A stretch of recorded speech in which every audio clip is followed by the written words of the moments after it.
Eu vivia por pressão familiar em nome das coisas, dos benefícios, das facilidades. E eu sentia alguma coisa estranha nisso, porque não me satisfazia. Eu sentia uma atração muito grande pela maneira dos mais pobres, que no caso do meu convívio eram os serviçais. Eles eram mais espontâneos, mais sinceros.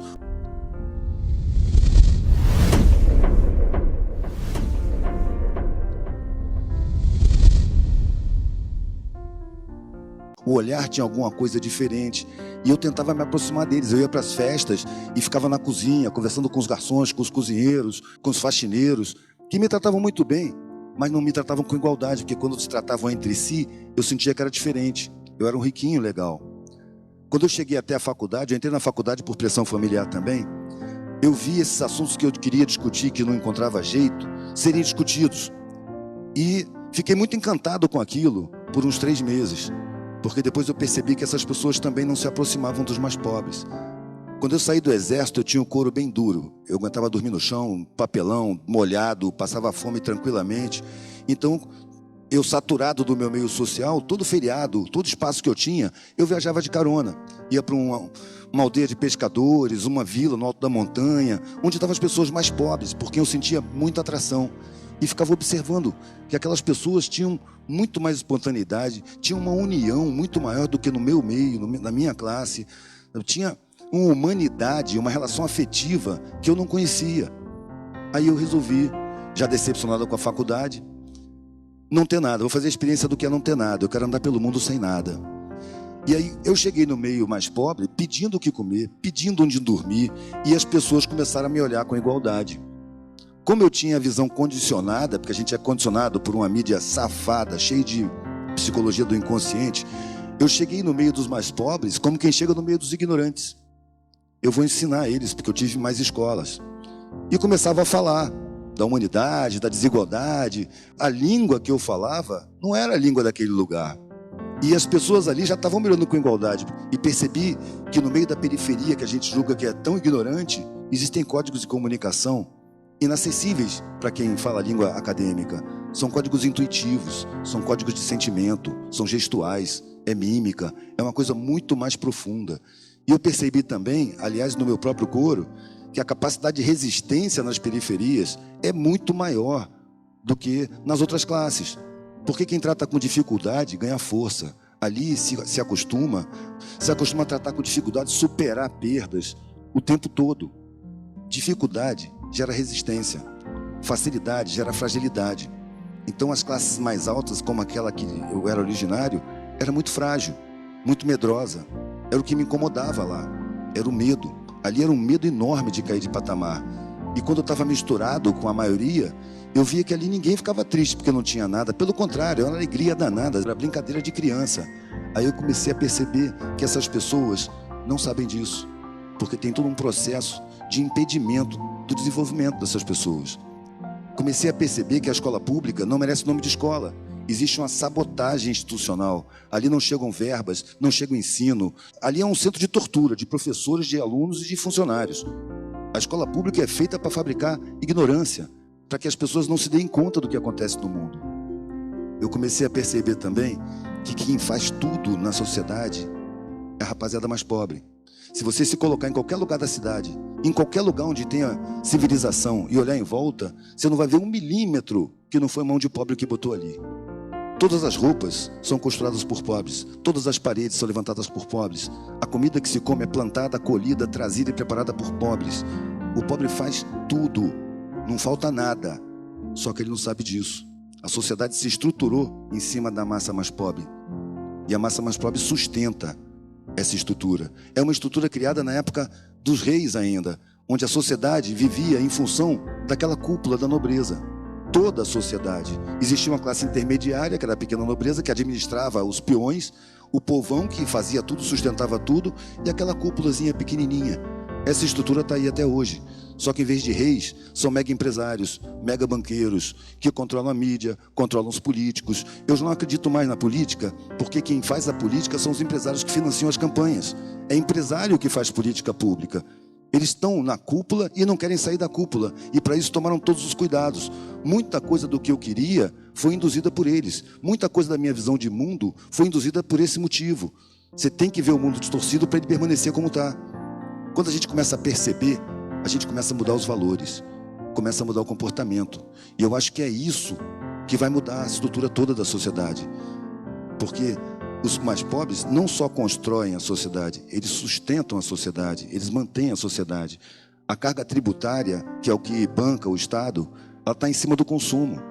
Ela não está em cima nem do patrimônio, nem da renda. E estando em cima do consumo, se divide entre a maioria. O mais pobre paga pela sociedade. E, no entanto, ele é traído, ele é sabotado, ele é desprezado, ele é perseguido, ele é enganado, ele é visto com desprezo. E ele se sente assim. É isso que é mais grave.